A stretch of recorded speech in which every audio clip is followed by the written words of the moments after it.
Okay, so hey guys, my name's Asma, and I actually wanted to start with a really simple question. Because what does real French sound like? When we think about French in technology, especially in AI systems, we often imagine clear grammar, clear pronunciation, probably like well structured sentences, but that's really not how French is spoken in real life, because it's short, it's informal, it's full of slang, regional expression, and there's lots of code switching mixed with other languages. And this gap between real French and the French AI actually expects and get generates an output is the main focus of my project. AI has made like impressive progress in NLP, which are natural language processing, and it can translate French text, summarize articles, and generate like pretty fluent responses. But this is only successful in news articles, essays, or official documents. The moment we move into informal or regional French, the performance drops noticeably, which isn't just a major limitation. It affects how people actually interact with technology every day. Voice assistants struggle with certain accents, translation tools lose their meanings, and informal speakers are misunderstood or ignored. So, this really isn't a technical issue, it's a human issue, which led me to my central question. Why does AI struggle so much with informal and regional French? And what does that reveal about how these systems are built? So, my project explores this by deliberately stepping away from textbook French. So, instead of testing AI on formal sentences, I used informal spoken French and slang, which is called verlan in French. I then analyzed how AI models respond, where the meaning is lost, where the interpretations fail, and where literal translation replaces work. Modern AI systems are based on large language models, LLMs. Despite how fluent they sound, these systems do not understand the language like we humans do. So, in terms of computer science, they break the text into tokens, and those tokens are used to convert them into representations called embeddings, and using probability to predict the most likely next token based on patterns learned from training data. So the model, when it's being trained, it does not ask, what does the speaker mean? It's asking, what word is statistically most likely to come next? And the distinction is crucial. This explains why AI performs reasonably well at semantic analysis, but poorly at pragmatic analysis. Let me explain. Semantic analysis focuses on the literal meaning, so the words, the definitions, and the grammar, as well as sentence structure. For example, an formal sentence like Je suis très fatigué aujourd'hui, AI performs really well because the meaning is really explicit, it's clear, and it's standard. But in informal French, take the phrase Je suis claqué, which means I'm exhausted. The semantic meaning of the word claqué has so many different like variations. So the AI often defaults to the most literal or the most statistically common interpretation and fails entirely because it doesn't understand it based on the context the word has been saying. So while semantic understanding exists, it's fragile and it's really dependent on standard input. The deeper problem lies within its pragmatics. So, pragmatics is about the meaning beyond the words, speaker's intention, the social context, the cultural knowledge, the implications. So, say for example, the phrase cheso, depending on the context, can mean it's difficult or it's risky, it's impressive or it's awkward. For AI, it's really difficult because pragmatic meaning is not explicitly encoded within the text. So the model has no real world understanding or grounding, no social awareness or no social awareness of context, no understanding who is speaking or why it's been said. These limitations become even clearer with regional and mixed French. French is spoken across many regions Europe, Africa, North America, and beyond. It adapts everywhere. Quebec French, North African French, and urban French in all France contain vocabulary, syntax, code switching that differ from the real standard French. When AI encounters mixed language sentences, it often misclassifies the language, loses the emotional meaning, or treats the input as grammatically broken. Technically, this happens because the training data underrepresents code switching. Token embeddings overlap across languages, and models assume linguistic consistency. So, in other words, AI systems are optimized for clean input, not real human speech, which leads to another important issue in computer science, the training data bias. Most AI language models are trained on data that is written, edited, formal, and produced by institutions, like renowned institutions. As a result, the modern learns the implicit rule. Correct language looks like this. Anything outside that distribution, slang, informal speech, or regional expressions is treated as noise or error, like background noise. So, informal and regional French are not misunderstood because they're unclear. It's because they're statistically marginalized due to the training set that the model has received. What my project shows is that AI failure is not random. There's a clear pattern: strong performance on formal language, weaker semantic accuracy on formal input, and near total failure in pragmatic understanding. So, understanding beyond the word's context. This tells us something important. Current AI systems are language predictors, not language understanders. Why does this matter? Because language is identity. If AI systems only understood standardized French, they indirectly exclude millions of speakers whose French does not fit in that norm. Youth communities, regional speakers, and Francophone cultures outside of France. As AI becomes more embedded into daily life, this issue is only going to grow. It's not going to reduce. So, from a computer science perspective, this raises key questions. How do we computationally model pragmatics? How do we represent cultural context of the data? And how do we avoid reinforcing linguistic hierarchies through technology? To conclude, my project argues that improving AI language understanding is not just about larger models or more data, it's about better representation. French is not one language experience, it's many voices, many regions, and many realities. If AI is really meant to understand humans, it must understand how we actually speak.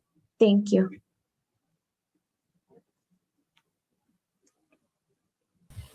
Perfect. That was just at 12. There is still, I think, about 10 minutes for Q&A. So if anyone has any questions, I see one in the chat. We can do Thank some you. Q&A. Yeah. So we have Stephen. He's asked, I think besides from language transition or meanings, is there any other expansions or utilizations of this type of technology, algorithms, or analysis?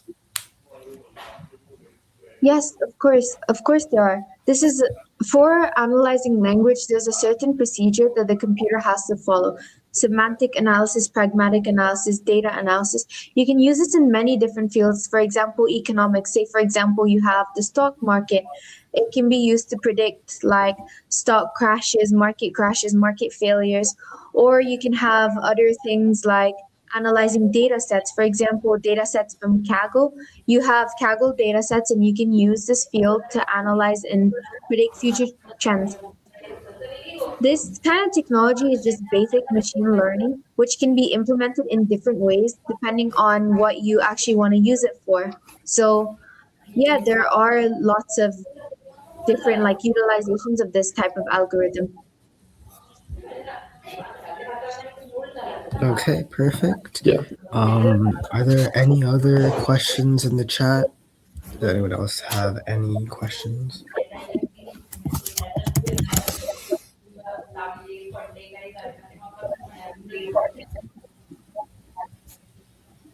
Let's see. Can wait for about a few more minutes if anyone's still typing it, I think. Yeah.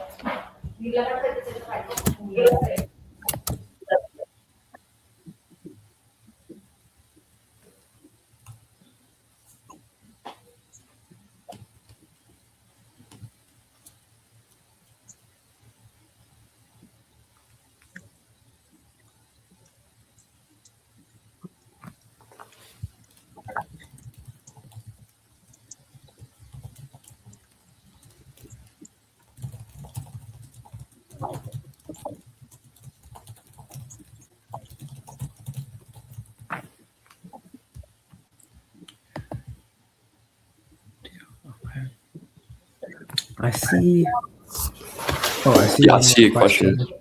Okay. From Ethan. Any general thoughts on NLP, natural language processing, being used more often, and any limitations needing to be concerned?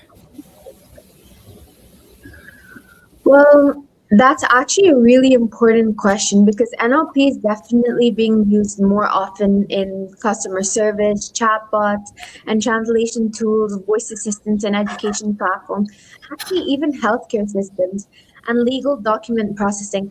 But there are some limitations that we should actually take into consideration. Firstly, bias in training data because NLP systems are trained on large data sets that often overrepresent dominant languages or standardized forms. This means like minority dialects and informal speeches, regional variations like the ones that I discussed in my presentations are usually underrepresented. So certain communities may systematically just be misunderstood. Secondly, lack of true and contextual pragmatic understanding because there can be strong semantic pattern recognition, but they do not usually understand the intent, the tone, or the cultural nuance, which becomes a problem in sensitive areas like mental health support, legal interpretation, or maybe even cross cultural communication, which is really hard. And I also think there's a problem with over reliance and automation risk because NLP is like a newly developing program. And as these tools become more fluent, people may assume that they are more accurate than they really are represented. But there are still probabilistic models that they predict likely text or they don't verify the truth or fully grasp the meaning. And finally, there's an issue of representation and linguistic inequality. Because if NLP systems can only perform well in standardized language, they may unintentionally reinforce the idea that certain ways of speaking are more valid or credible than other ways.